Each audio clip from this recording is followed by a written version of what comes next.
Good morning, all of you. Today, from class 7th, we are having a new lesson here, that is the gender and equality. बात करते हैं gender की, ठीक है। तो जो जेंडर है आपका, बीइंग अ बॉय और गर्ल, मीन्स आप एक लड़की हैं या लड़का है, ये डिपेंड करता है किसके ऊपर, आपके जेंडर के ऊपर। तो जो जेंडर होता है, जेंडर को हमें समझना पड़ेगा। तो जेंडर को समझने के लिए हमें क्या करना पड़ेगा कि in the starting all the boys and girls are equal when they are born, ठीक है। उनको नहीं पता मैं लड़का हूँ या लड़की हूँ, बट समाज, society they started to teach them कि आप लड़के हो ये करना है, आप लड़की हो आपको ये करना है। यहीं से आपका जेंडर स्टार्ट होता है। तो हिंदुस्तान के अंदर घरों में क्या होता है, लड़कियों को बहुत सारे राइट्स नहीं दिए जाते और लड़कों को बहुत सारे राइट्स होते हैं। ये मत पहनो, ये मत करो, ये करो, ऐसा मत बैठो, ऐसे बैठो, आपके लिए ये है, आपके लिए है। तो जब शुरुआत में हम लोग समाज के अंदर इस तरीके के थॉट्स डाल देते हैं, तो यहीं से जेंडर का काम शुरू हो जाता है।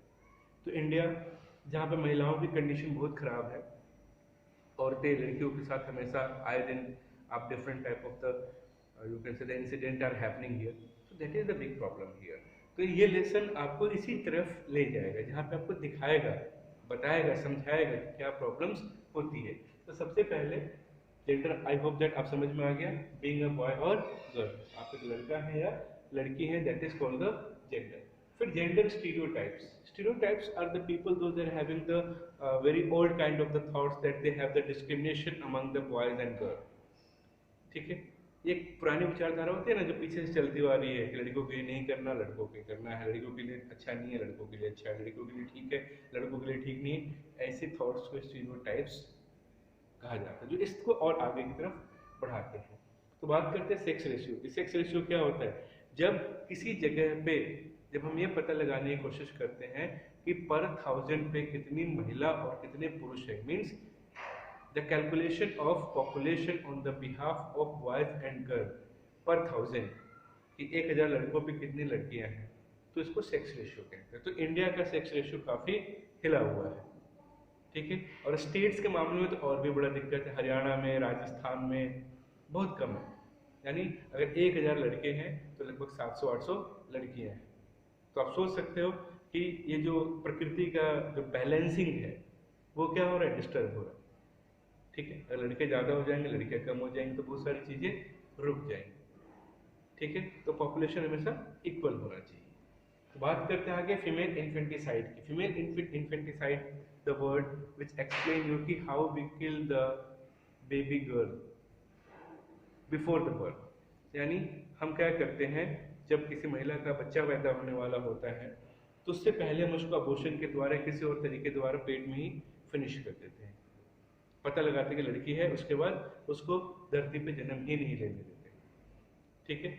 ऐसी सिचुएशन, ऐसी कंडीशन को फीमेल इन्फेंटिसाइड कहते हैं, जिस जगह पे लड़की को पैदा होने से पहले ही मार दिया जाए। फिर discrimination against boy and girls, there are so many discrimination we are having in the society against the boy and girl. लड़कियों में लड़कों में कितना ज़्यादा फर्क है, मुझे बताने की ज़रूरत नहीं है। You are in India and you know about all the facts.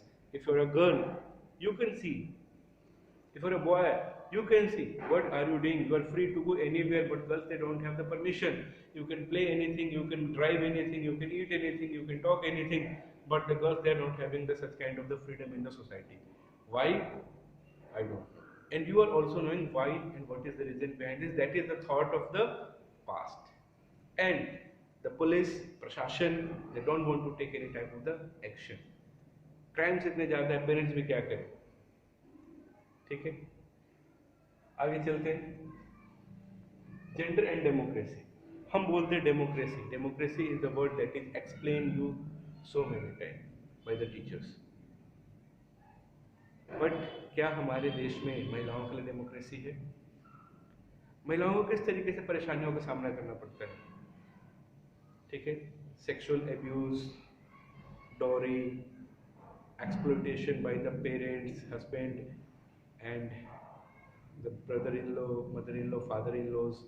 There are so many girls are killed by the different type of the people, raped, murdered, You can find out the crimes against women and girls. Kidnap कर लिया जाता है. Lots of things are there in our society. But where is the democracy for the girls? बहुत सारे कानून हैं, बहुत सारे नियम हैं, बहुत सारी चीज़ें हैं. इवन ऑफिसेस के अंदर, फैक्ट्रियों के अंदर, कंपनी के अंदर महिलाएं काम करती हैं, उनको पुरुषों से कम सैलरी मिलती है. Why? Because she is a girl और woman. Both are working same, the salary should be same for both of them. But ऐसा नहीं होता है.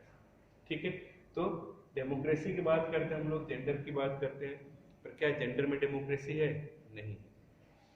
बहुत सारे कानून बनाए गए हैं, उन कानूनों का कितना यूज़ किया जाता है और सही यूज़ किया जाता है. मान तो एक्सेप्शनल होते हैं, कई जगह इन कानूनों का सहारा लेकर लोगों को फंसाया जाता है, महिलाएं ऐसा करती हैं, पर हमेशा ऐसा नहीं होता. ठीक है, सरकार ने बहुत सारे काम किए. सरकार ने सोचा कि भैया अगर महिलाएं पढ़ लिख जाएंगी तो क्या होगा, वो अपने राइट्स को, हक को पहचानेंगी. तो उसके लिए बहुत सारे प्रोग्राम चलाए गए, जैसे सेव गर्ल चाइल्ड, बच्चियों को बचाओ. उसके बाद महिला आयोग बनाया गया, जो कि उनको क्या करेंगी, चेकआउट करेंगे औरतों को जो भी प्रॉब्लम या समस्याएं होंगी. सर्व शिक्षा अभियान की जगह लड़कियों के ऊपर स्पेशल फोकस किया गया. कई राज्यों में तो 10th या 12th पास करने पर लड़कियों को 10-10, 20-20, 50-50 हज़ार रुपये की मदद दी जाती है. साइकिल, कंप्यूटर्स बांटे जाते हैं, टैबलेट्स बांटे जाते हैं. ठीक है, लड़कियों को स्कूल भेजने पर लोगों को पैसे दिए जाते हैं, ताकि इसी लालच में भी कम से कम लड़कियां स्कूल आएंगी, कुछ तो पढ़ेंगी. उसके बाद आपके पास साक्षर भारत का एक मूवमेंट चलाया गया, जिसके अंदर एजुकेशन, मतलब government is doing all the things for uplift the women condition in India, but just because of the lacking of consensus of the people and the corruption in the India, we are not able to achieve that goal that is decided by the government. Fine, so it's our moral duty that whatever the works are given to us, that should be fulfilled honestly. चाहे वो राज्य सरकार के नेता हों या बड़े बड़े अधिकारी हों, कोई भी हो, उन सबको सारे काम सही प्रकार से करनी ही चाहिए.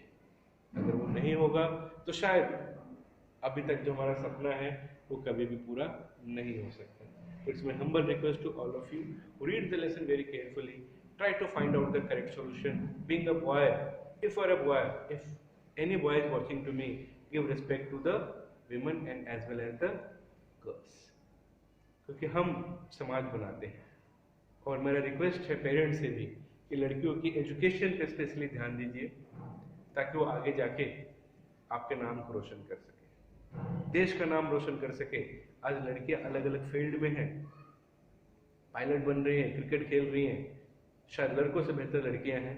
अगर आप मेरी बात को माने, अगर उसके ऊपर आप इन्वेस्ट करें तो देखिए क्या होगा. मानता हूँ इनसिक्योरिटी है समाज के अंदर कि लड़कियां बाहर अकेले नहीं जा सकती, माहौल ऐसा नहीं है, पर वो माहौल हम दे सकते हैं. हमने तो वो समाज बनाया ना. और साथ में हमारी रिक्वेस्ट है पुलिस फोर्स से, लीडर से, कि अगर इस तरह का कोई भी इंसिडेंट कहीं भी दिखाई देता है, अगर कोई भी कंप्लेंट आती है तो उस पर कार्रवाई की जाए, ताकि किसी भी महिला को, किसी भी लड़की को जबरदस्ती या परेशान होने की जरूरत ना पड़े और वो अपना काम सही प्रकार से कर